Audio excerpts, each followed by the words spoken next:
नागरिकों को बहुत बहुत बधाई देना चाहता हूं कि आज ये यात्रा आपकी पंचायत में आई है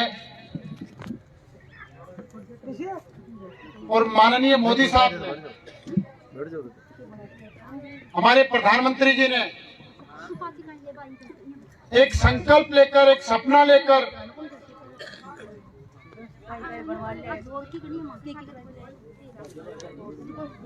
एक यात्रा शुरू की पूरे हिंदुस्तान के अंदर, पूरे भारत में। जो यात्रा प्रत्येक पंचायत के अंदर जाएगी,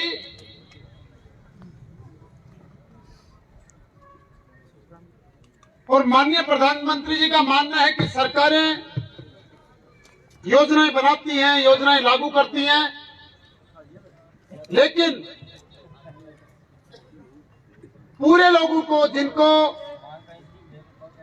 उनका लाभ मिलना चाहिए, जो जिनके वास्तविक हकदार हैं,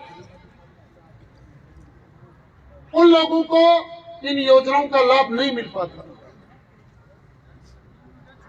तो ये जागरूकता लाने के लिए एक अंतिम व्यक्ति को उन योजनाओं का लाभ दिलाने के लिए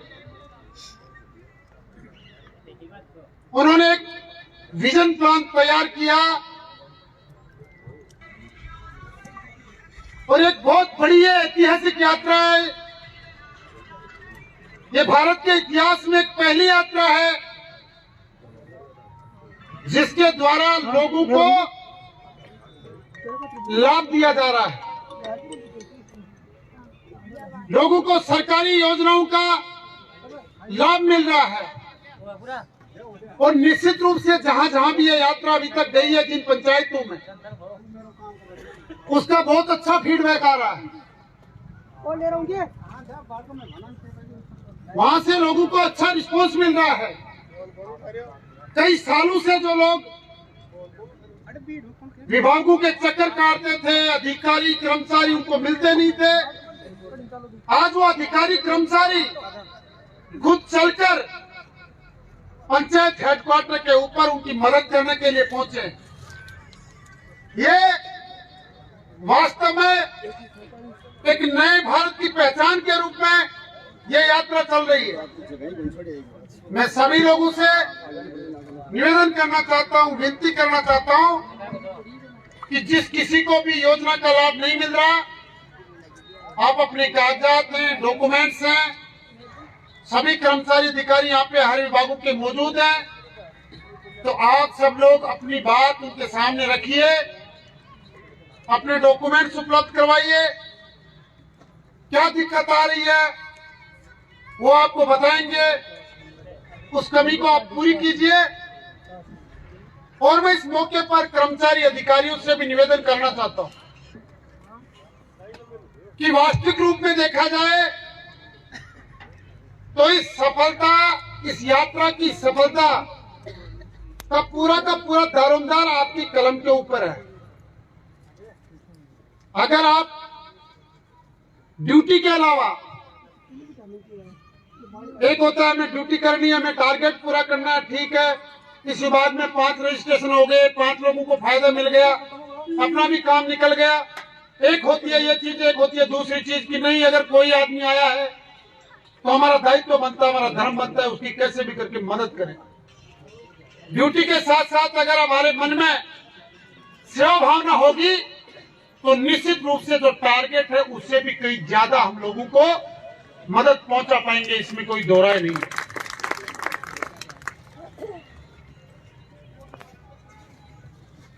तो आप सब लोग इस यात्रा का लाभ उठाइए। फिर भी अगर कहीं दिक्कत आती है, आपके काम में कहीं कोई रुकावट है, तो आप सभी को मैं कहना चाहता हूं कि आप सीधा संपर्क मेरे से कर सकते हैं, मेरे फोन पे बात कर सकते हैं। कोई भी दिक्कत होगी तो मैं भी इनसे बात करके उसको दूर कराऊंगा, और जो आप जिस योजना के हकदार हैं उस योजना का लाभ आपको दिलाएंगे, इस बात का मैं आपको विश्वास दिलाऊंगा। अभी थोड़ी देर पहले हमने मोदी जी को यहाँ पर लाइव देखा जगह जगह कई लाभार्थियों से बात कर रहे थे। आप और हम सब उन बातों को सुन रहे थे और देखिए किस तरह से एक आम आदमी के जीवन में बदलाव आता है। जो लाभार्थी थे वो जो अपनी बात बता रहे थे, बात रख रहे थे, उसको देख के वास्तव में खुशी महसूस होती है कि आज इस यात्रा ने कितने लोगों का जीवन बदल दिया। जबकि अभी थोड़े दिन हुए हैं, अभी तो बहुत कुछ ही पंचायतों में काम है, अभी तो पूरी पंचायत बाकी है। इस प्रकार से वो लोगों से 1 to 1 संवाद करके और ये बातें जान रहे थे कि किस तरीके से हमारी यात्रा चल रही है। और उसके बाद में जिस प्रकार से उन्होंने जो रोज करते हैं, देश के लोगों से संवाद किया, जनता से संवाद किया कि किस तरह से हमें मिलकर विकसित भारत के संकल्प को पूरा करना और हम सबकी जिम्मेदारी है। हम सबके सामूहिक प्रयासों से यह संभव होगा।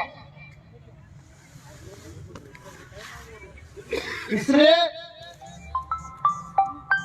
मैं सभी अधिकारी से भी कह रहा, जनता से भी कहना चाहता हूं कि आप जिसको भी कोई दिक्कत है, जो लाभ लेना चाहता है, वो संपर्क करके इसका लाभ उठाए। मैं मेरी तरफ से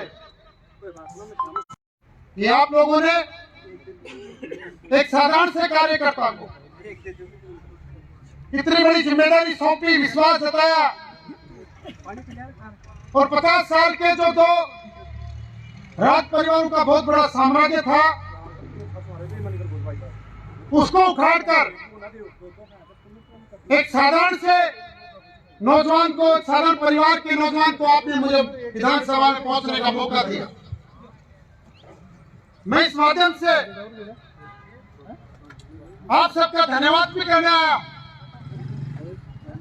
और मैं धन्यवाद करना चाहता हूं हमारे माननीय प्रधानमंत्री मोदी साहब का, पार्टी के सभी नेताओं का, जिन्होंने विश्वास जता के मुझे यहां से चुनाव लड़ाया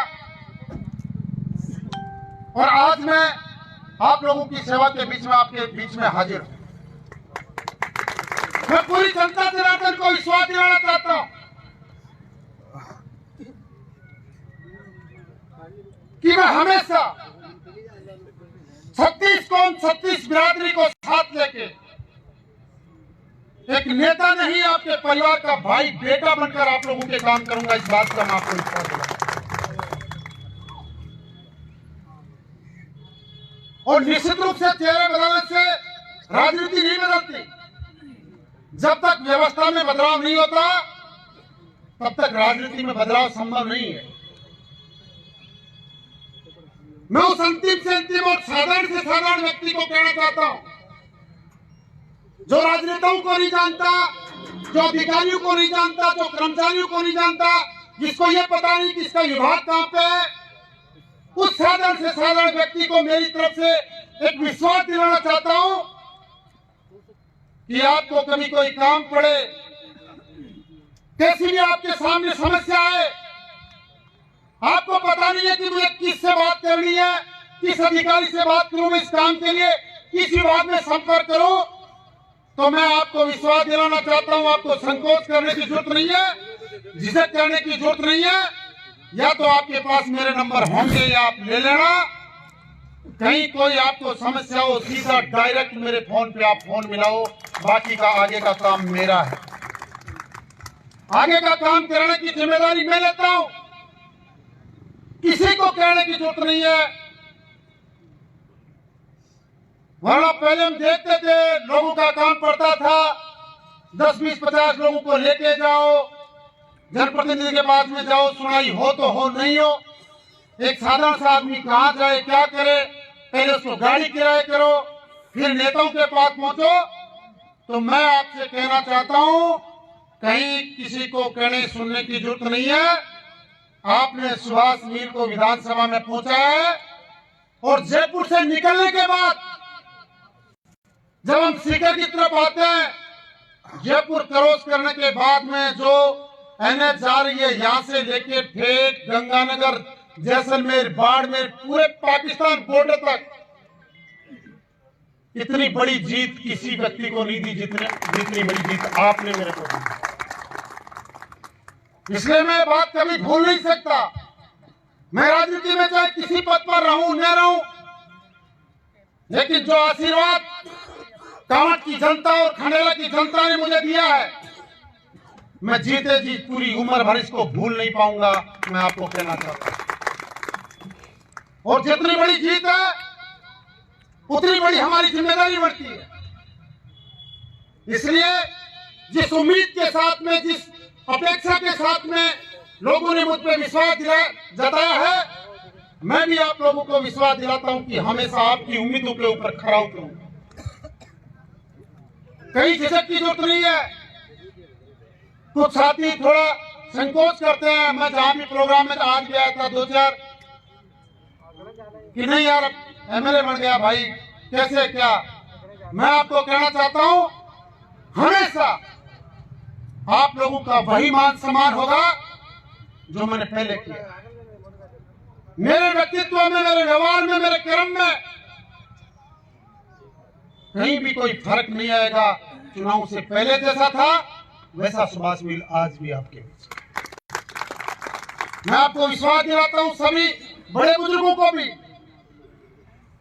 कि जो मान सम्मान आपका पहले था, हमेशा वो मान सम्मान कायम रहेगा। और मैंने मेरी तरफ से चुनाव से पहले बाकायदा एक रूपरेखा बनाकर बड़े बुजुर्गों का सम्मान एक मंच बना के करने का काम किया। मुझे अच्छी तरह पता है, आज भी याद है कि लोग किस प्रकार के ताने देते थे उन लोगों को जो हमारे समारोह में आते थे। जो हम शोर उनको उठाते थे, उसके लिए किन शब्दों का इस्तेमाल करना चाहते थे, मैं इस मंच पे कहना नहीं चाहता। लेकिन मैं आपको एक ही बात कहता हूं, सभी लोगों से यहां पर बैठे, अगर आपका उद्देश्य सही है, अगर आपकी नीयत सही है, तो दुनिया से कुछ भी कहे, आप अपने लक्ष्य की तरफ चलते रहो, वही दुनिया एक दिन आपके लिए तालियां बजाती है। इसलिए मैं हमेशा जनता की सेवा के प्रति, मेरी जिम्मेदारी के प्रति हमेशा 24 घंटे आपके लिए खड़ा मिलूंगा। और पूरी जनता को मैं इस मंच से कहना चाहता हूं कि मेरा फोन, मेरे घर के दरवाजे और मेरे ऑफिस के दरवाजे 24 घंटा इस जनता जनार्दन के लिए हमेशा खुले रहेंगे। मैं आपको विश्वास दिलाता हूं, और सभी अधिकारियों से और कर्मचारियों से निवेदन करना चाहता हूं, मेरा कोई पूर्वाग्रह नहीं है, लेकिन मेरी एक आप लोगों से एक अपेक्षा है कि गांव का कोई भी आदमी आपके पास आए, होने वाले काम के लिए, नहीं होने वाला तो नहीं होगा मुझे पता है, लेकिन होने वाले काम के लिए उसको दूसरी बार चक्कर ना काटना पड़े। उसका काम हो, जो भी डॉक्यूमेंट दस्तावेज मंगाने एक बार में मंगा लो। वरना लोगों को मैंने देखा, यार बार लिया जाए, काल बार लिया जाए, फिर और बात बोलने हो, फिर तीसरी बोलने हो। आदमी चक्कर काटो थक जाए और फिर वो हताश हो जाए कि नहीं यार कोई बात, वो बड़ा काम के लिए तत्काल करो। कोई संसाधन की कमी है, कोई भी डिपार्टमेंट में, कोई भी ऑफिस का मायने माने तो पूरा करवा की जिम्मेदारी मेरी है, और बाकी को काम देगा आपको काम। और मैं क्यों कई बार व्यवहार देखा